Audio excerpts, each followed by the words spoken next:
je me demandais sur l'utilisation de réservation, notamment des solutions. Monsieur Astrès le mentionnait, les seigneurs de Brunois peuvent réserver le transport à la demande. Et sur une question d'orientation, monsieur Garçon, je ne sais pas trop, sur l'outil numérique, est-ce que c'est la solution ou pas pour le système de réservation? Est-ce que si demain il y a une application, je vois Madame Larrey qui fait nom de la tête, parce que c'est aujourd'hui les solutions qu'on voit. Mon copilote, c'est le cas par exemple, la réservation se fait sur le site internet. Est-ce que ça c'est abordable pour un 80 et plus, ou il faut descendre un petit peu dans la tranche d'âge? Donc, c'était un peu le sujet que je voulais mettre sur la table, l'accessibilité numérique finalement. Madame Larrey, je vous en prie. Très peu de seniors utilisent Internet sur ma résidence. Donc, que mon copilote reste avec une plateforme téléphonique, c'est déjà très bien. Mais sinon, même pour leurs rendez-vous de médicaux, maintenant, ils passent par moi. Ils viennent me voir pour Doctolib, par exemple. Donc, j'ai créé un compte Résidence Hibiscus. Et au fur et à mesure qu'ils viennent me voir, je rentre mes résidents comme s'ils étaient partie de la famille, quoi. J'ai pas d'autre solution. Ils ont très peu de portables, de smartphones. Enfin, ils ont du basique. Allez, je dois avoir quatre personnes avec une tablette, 2 avec un ordinateur sur 57. Et puis, j'ai pas l'impression que ça va évoluer dans le bon sens là. Sauf avec les jeunes seniors qui vont arriver, oui. Mais à ce jour, non. On a essayé de développer, on avait la possibilité d'avoir des tablettes par le département et tout. J'ai essayé avec Jade justement les tablettes sur 3 seniors. J'en ai une qui l'a gardée, c'est tout. Et les 2 autres me l'ont jetée. On a dit non, c'est pas pour nous, on n'y arrive pas. Elles n'ont même pas fait d'effort. Voilà, l'accompagnement peut-être pas suffisant, je sais pas. Mais bon, là, moi je vous dis non, si c'est une plateforme, c'est encore voilà, ça sera du travail pour la directrice, pour les réservations. Monsieur Astrès. Oui, j'abonde dans le même sens, avec un bémol toutefois. C'est vrai que actuellement, 99% des réservations du TAD à Brunois sont effectuées via des appels téléphoniques au CCAS ou à la parenthèse qui est notre maison de l'amitié. Le bémol auquel je faisais référence à l'instant est des outils alternatifs dont on peut se saisir, et on a été approché, alors c'est tout récent, par une start-up qui s'appelle Somla. Alors j'ai aucun intérêt dans cette start-up, donc j'en parle avec d'autant plus de facilité. Ça s'écrit SOMLA. On peut retrouver tous les renseignements sur n'importe quel moteur de recherche, mais j'ai trouvé l'offre assez intéressante pour un CCAS, avec des services qui sont assez étendus pour permettre à des personnes de se mettre en relation entre elles, mais aussi le CCAS trouve un intérêt dans le sens où, par rapport au portage de repas à domicile, par rapport demain, pourquoi pas, à des réservations du TAD, il y a des fonctionnalités simplifiées qui peuvent constituer une des réponses par rapport à la fracture numérique. Effectivement, je rejoins l'intervention de Madame Larrey. J'ai fait le même constat, mais il y a quand même des solutions qui sont innovantes, et nous, on est en réflexion actuellement par rapport à ceci. Voilà. D'accord.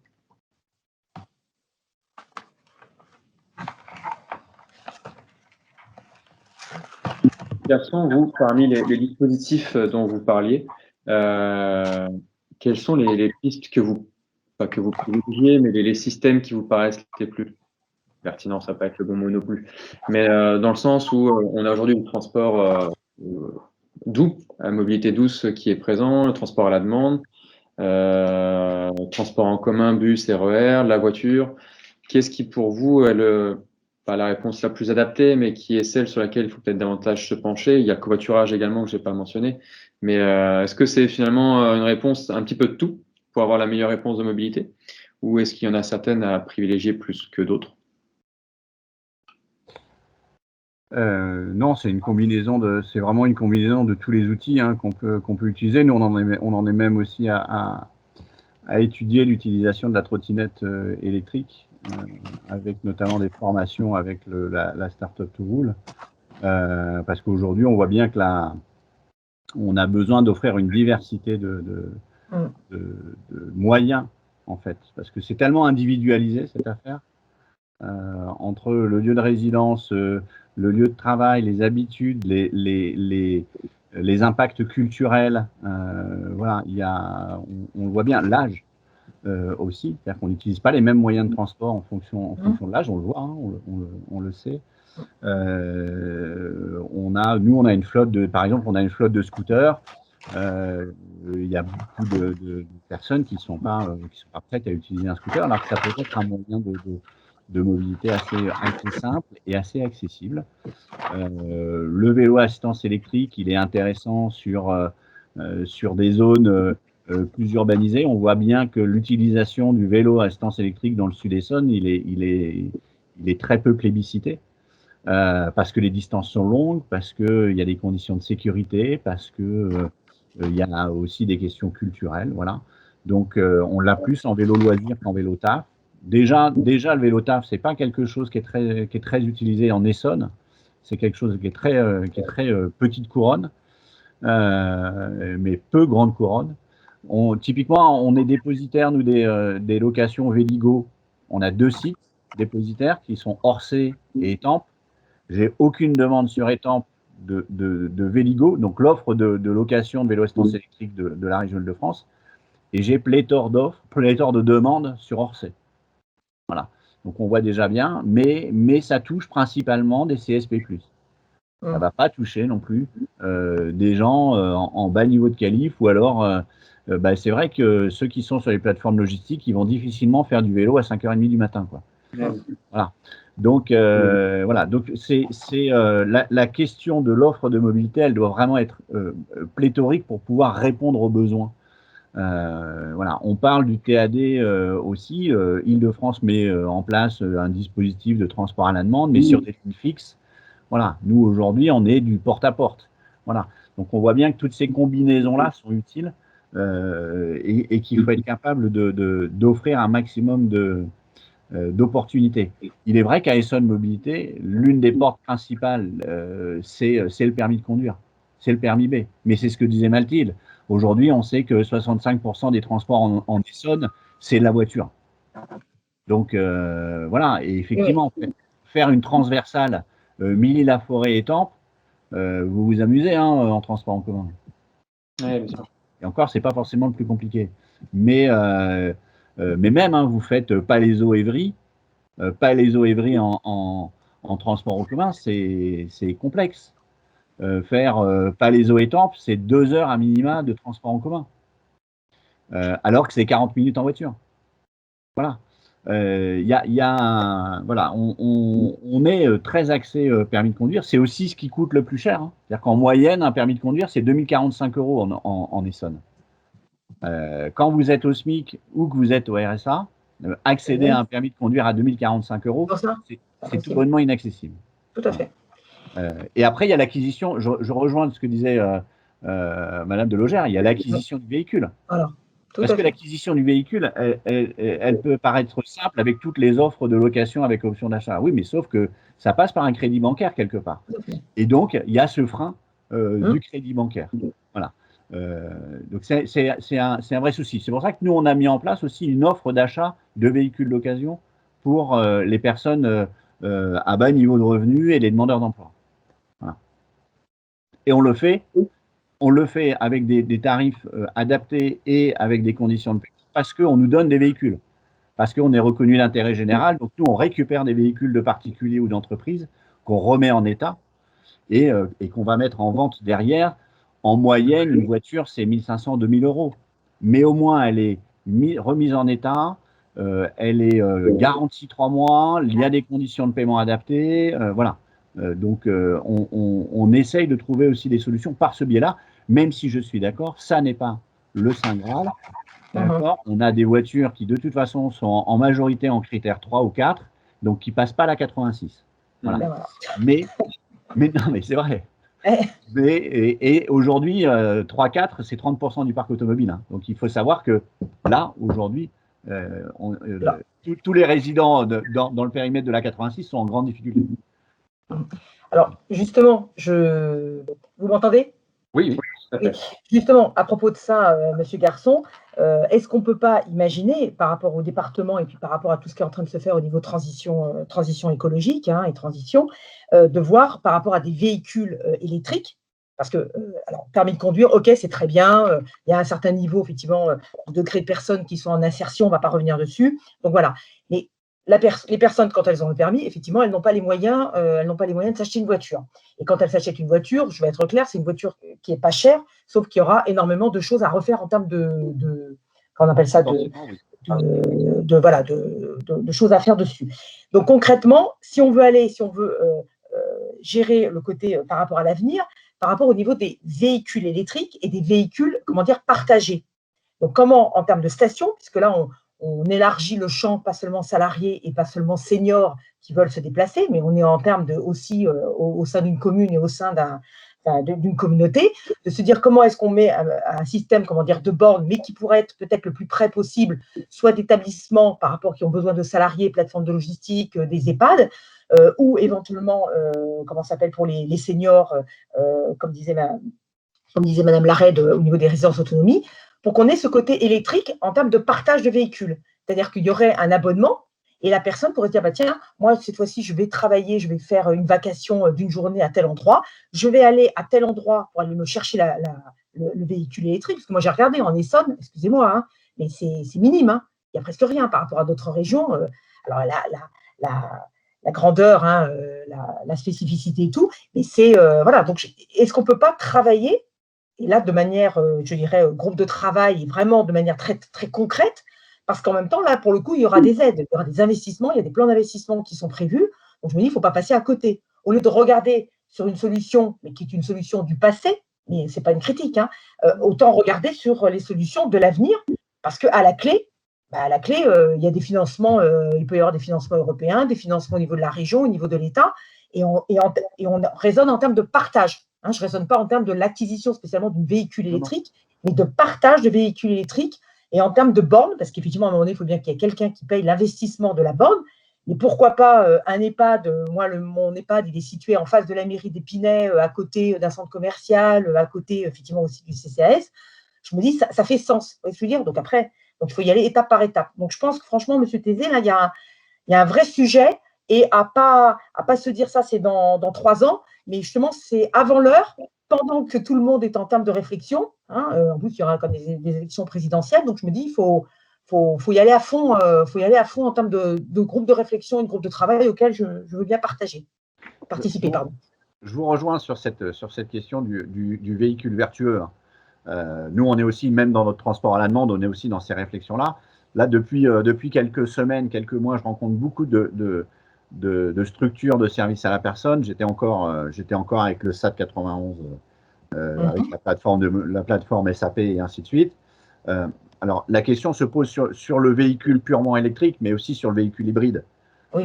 C'est-à-dire que, par exemple, sur le Sud Essonne, les distances et la raréfaction des bornes, et puis les lieux d'habitation aussi des usagers, fait que pour le coup, le véhicule électrique n'est pas forcément le plus adapté. Sur des zones très urbanisées, c'est vrai, ça paraît être la solution. Sur des zones plus urbaines, la partie plus hybride paraît plus pertinente. Mais c'est vrai qu'il y a une vraie réflexion à avoir d'autopartage là-dessus, d'autopartage professionnel. Parce que, alors, c'est certes des gros moyens, mais c'est une vraie levée du frein à la mobilité.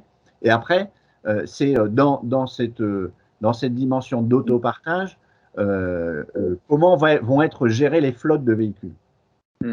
Parce que typiquement, hein, moi j'ai voilà, des entreprises de SAP qui me disent oh, moi, je ne saurais jamais gérer ça. Et il y a déjà eu des expériences dans ce sens-là.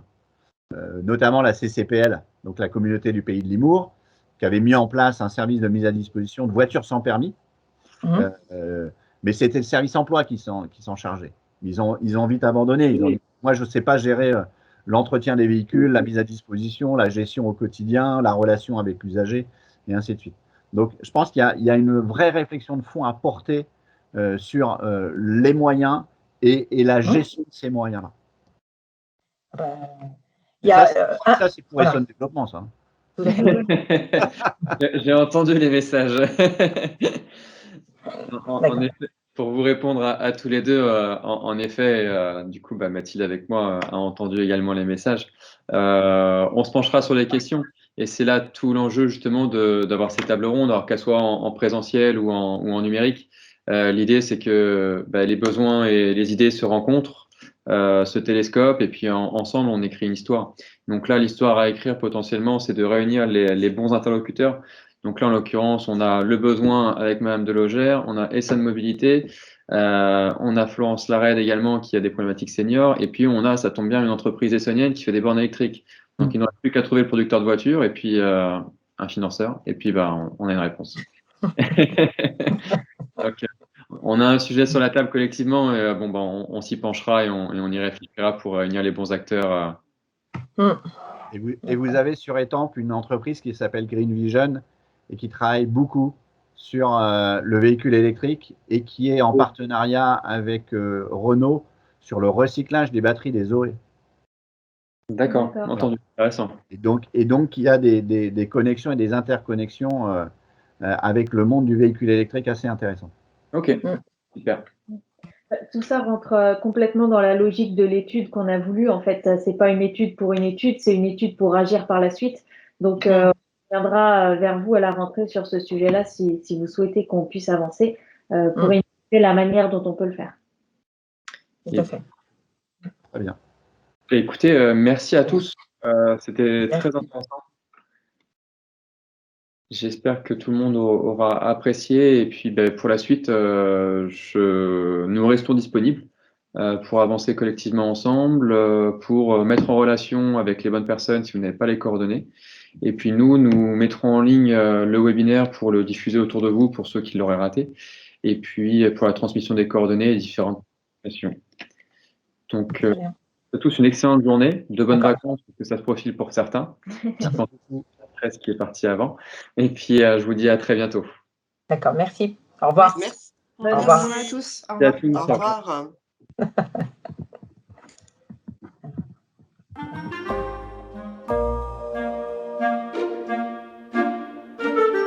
revoir.